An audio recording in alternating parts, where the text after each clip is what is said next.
All right, so we have Navid from Ubisoft. We're going to be talking about Far Cry 6. Navid, can you tell us your full name and your title of over there? Yeah, absolutely. I'm Navid Khavari. I'm the narrative director of Far Cry 6. Yeah, man. Hey, I played the game a couple days ago, and I really Yeah. enjoyed it. Love the story. We definitely got to talk about the story, man. But Oh, that's great. But first thing first, man. Let's talk about this Caribbean island, Yara, because right before we recorded, I mentioned to you that my parents are from the Caribbean. I lived in Dominican Republic, hmm so when I play the game, it remind me of the island, and everything. And I know this was inspired of Cuba. Did you have you ever traveled in the Caribbean? Have you ever been to Cuba at all, or what? Yeah, very early on, when we were sort of looking at the idea of being a guerrilla, when you say guerrilla, you think, Cuba, 1959. So, we flew down to Cuba for a research trip and there were a few trips. We spent about a month in total, Hmm. circumnavigating the island, and it was really just awe-inspiring. Really just meeting the people, experiencing the culture, um, and talking to folks down there, and just understanding, um, and being inspired, honestly, to leave and see how we could approach making a game like this. And then, of course, though, we spent a lot of time in Cuba, and as we delve deeper into the notion of protest and revolution, we also looked a little bit at Venezuela. We looked at Colombia, and it's really just a lot. I'm so happy you got to play, because a lot of it is I hope people can see the sort of love letter to both the Caribbean and Latin America as a whole. Yeah, definitely. What was there anything that you learned that you didn't know about Cuba before working and writing this game? Oh, the concept of Resolvar was really inspiring and a surprise. Mm. Resolvar, the notion of making do with what you have, which came as a result of the blockade, and it's interesting that concept. Uh, it's unbelievable to witness. The ingenuity, the creativity. We saw folks taking dishwasher motors and strapping them onto to bicycles and making little motorbikes, and Hmm. or a fan with pieces of records like vinyl busted up to create the wings of the fan.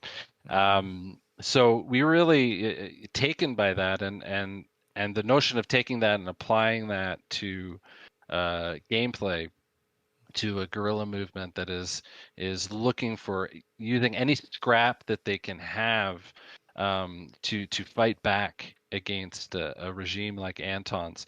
And so that fed into things that you just played, seeing if you see the Furioso backpack, for example. So, these sort of, fire extinguisher tubes that are filled with, emptied and then filled with, fuel. That'll create like a ring of fire and then allow you to navigate faster. All those little inspirations just fed right into the gameplay team, and also into the story. We wanted to make a point of highlighting just how creative people can be when they're under that kind of stress. Yeah, and what you can tell us about the main character, Danny Rojas? Yeah, Danny is born and raised in the capital city of Esperanza. We were really excited to have a fully voiced, a fully performance captured character, that you can play both male or female.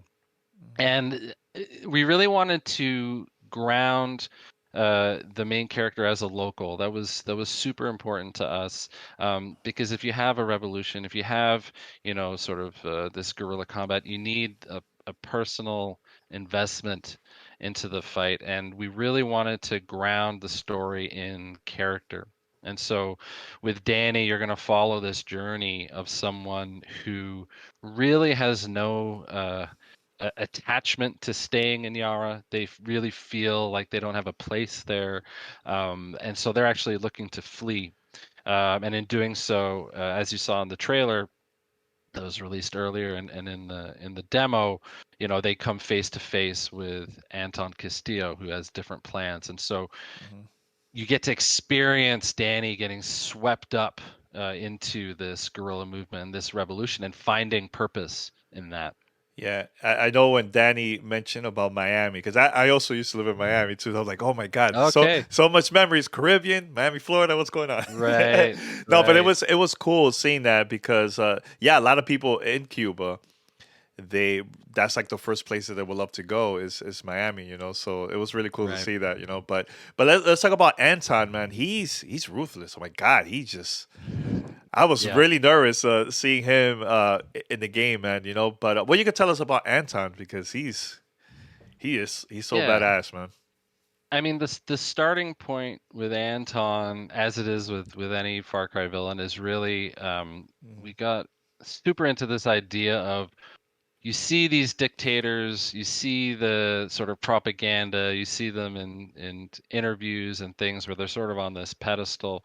Um, and what we were really curious about was like, would it be like to sit in a kitchen counter alongside a dictator, Yeah. sit with their family, and see their perspective, with all the cameras gone. And Mm-hmm. that was really the starting point. And this notion, that I think is really unique, to the sort of a Far Cry antagonist, is that Anton is a father, someone who is sort of grooming their son to be one in a long line of rulers of Yara. And I think that's where, Anton is someone whose father was once ruler of the country and who was, ruthlessly, killed, right next to Anton. And Anton has grown up with this notion that his Yara was stolen from him. And so when he comes to power, he really wants to do absolutely anything he can. In his eyes, he can justify it all, just to keep control of Yara, but also see his vision of the country through. So, to summarize, it really was important to us that this isn't just like a mustache twirling, bad guy, who wants to take over the world. This is someone who has a personal, deep investment, in the country, and who could sit across from you and explain, all the terrible things they're doing, and it would cause you to sort of hesitate for a second and think maybe, just maybe, there might be a point there. Do you think people are in the game, are the characters, are they more afraid of Anton, or they just want that freedom and they are against him? I think it depends on the characters you're talking about. I think we tried, in the game, to have a wide breadth of reaction and personalities, and viewpoints about Anton. There's folks in Yara that support him still, Hmm. and then there's folks that want nothing but to kill him, and that was really, really important to us. And I think what you'll see early on in the game, and something that Clara, Garcia, the leader of Libertad, what she sort of catches on to, Hmm. is this fear of Anton. And what she's trying to do is remind people this is just a human being, you know, and we need to stop at nothing to guarantee the freedom of our people. And Hmm. so she's working, chipping away, trying to get rid of that fear, because in her eyes, it's not so much about, the fact that that you're ever going to be fearless of Anton. The fact is that they can be feared. That is her big, philosophy. So, Hmm. at that point, it's about doing what's right. And I think that's really where the guerrilla's sort of perspective, lands on, in that vision that Clara is setting forth. And then you have someone like Juan Cortez, who sees it all as a game, sees Hmm. Anton as just another in a long line of dictators that he's fought throughout the world. So we really wanted to capture all the different perspectives. And I think, fear, I'm glad you brought that up. Fear is such a big part of what as a guerrilla you need to sort of overcome, or as Clara says, just accept that that's always going to be there, Hmm. and that doesn't stop you from doing what you have to do. Yeah, and what about the young character? I think his name is Diego. That's his name. Yes. Yeah, Yeah. what you can tell us about him. He looks like he's confused. He's like in a very tough spot. Like he probably doesn't know what to do, where to go. So, what you can tell us about him? Yeah, Diego is really a conflicted teenager, and that's what was really important to capture. Is we imagine being, a teenager. You're trying to figure out what feelings are, and your place in the world, and Hmm. how to process and find your own way. But take that and translate it to being the son of a ruthless dictator. And I think Hmm. with Diego, first and foremost, we wanted you to find uh, this kid is just conflicted.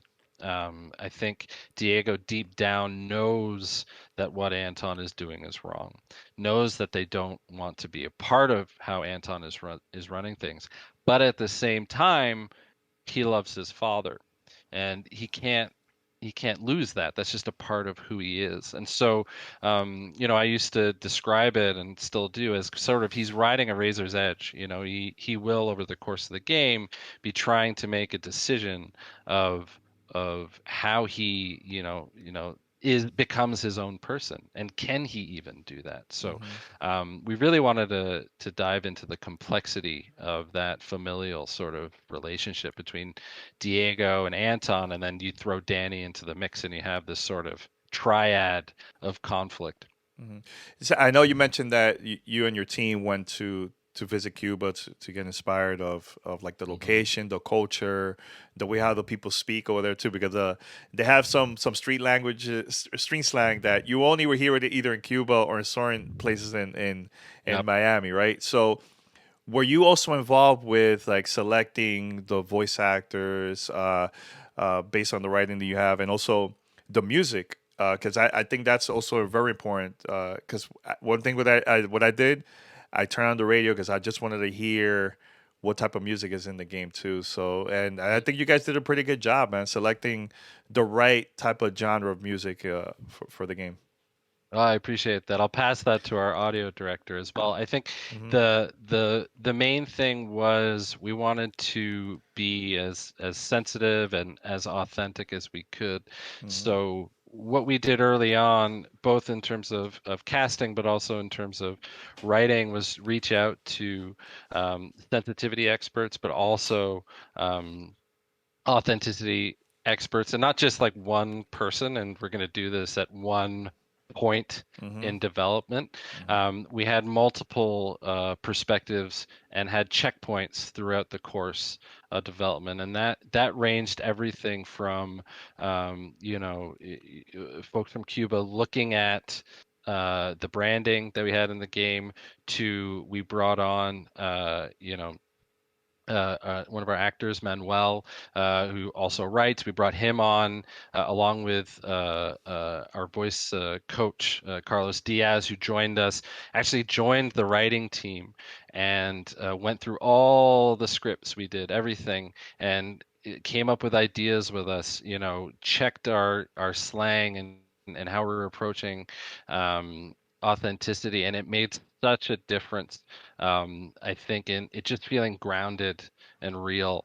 So Hmm. I'm excited for folks to play it, to see. They also put their own little jokes and Easter eggs and things like Yeah, that yeah. in there. So I think there was that side, of then absolutely the music. Eduardo Weissman, our audio director, he's from Argentina, so he went all out in terms of references. He worked in Cuba. He reached out to different musicians, and created even Anton's the sort of anthem of the game was recorded by a real marching band sort of thing. So I think it just adds that layer of this feels like an authentic place, and it is again about honoring the culture. We didn't just want to come in and make things up. We wanted to work with folks to make it feel as truthful as it could.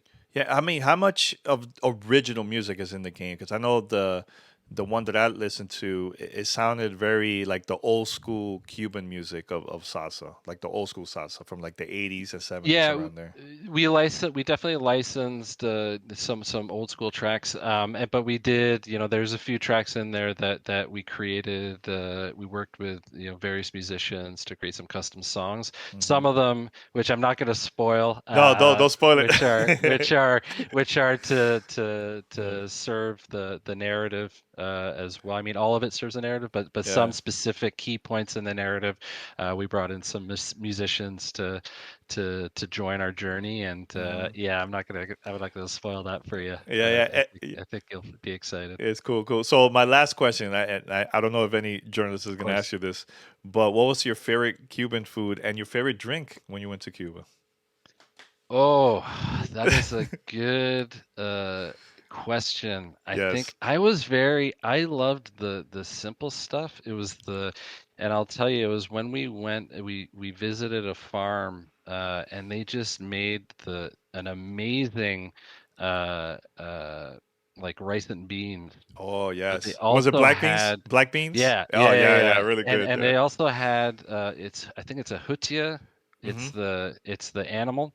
It's like a tree, it's a very small tree, sort of mammal.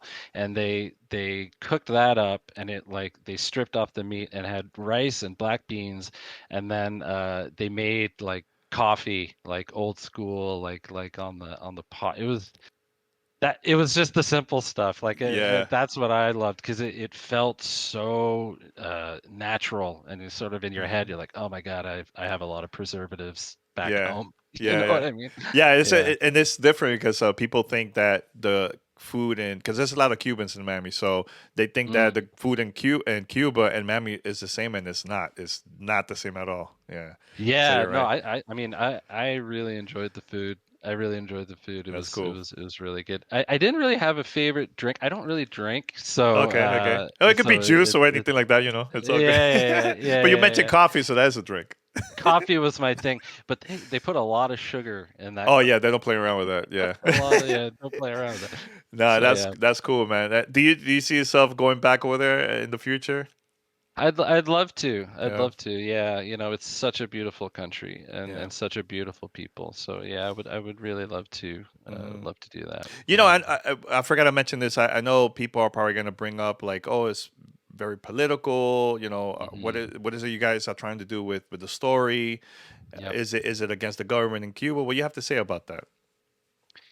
The main thing, I posted a statement actually to Hmm. this effect. I think, any story about revolution is political. It will be. Hmm. And absolutely we were inspired by, Cuban history and politics in Cuba. The the reality, though, is it's an incredibly complex country. So, Hmm. um, our story saying, a black and white sort of statement about what's happening in Cuba right now, that's just it's not that clean, Hmm. and really where we wanted to live in, and our story was the complexity of revolution, and try and showing the different facets and ideologies and perspectives within that. And so I think it's not to say, we don't talk about, what it means to have a blockade around your country, what it means to fight a revolution, but it really is an incredibly complex situation. And I think The other side of it is that's important that I've sort of been trying to explain a bit more is, we were inspired not just by Cuba, but you're seeing protests in Venezuela, you're seeing protests in Colombia. Hmm. We were heavily inspired by the Arab Spring as well, the Green Revolution in Iran. And what you get in terms of Yara is sort of those commonalities in revolution, which is how a rise in sort of fighting for freedom of speech, freedom of expression, fighting for LGBTQ plus rights, fighting against all of those things, how that comes about.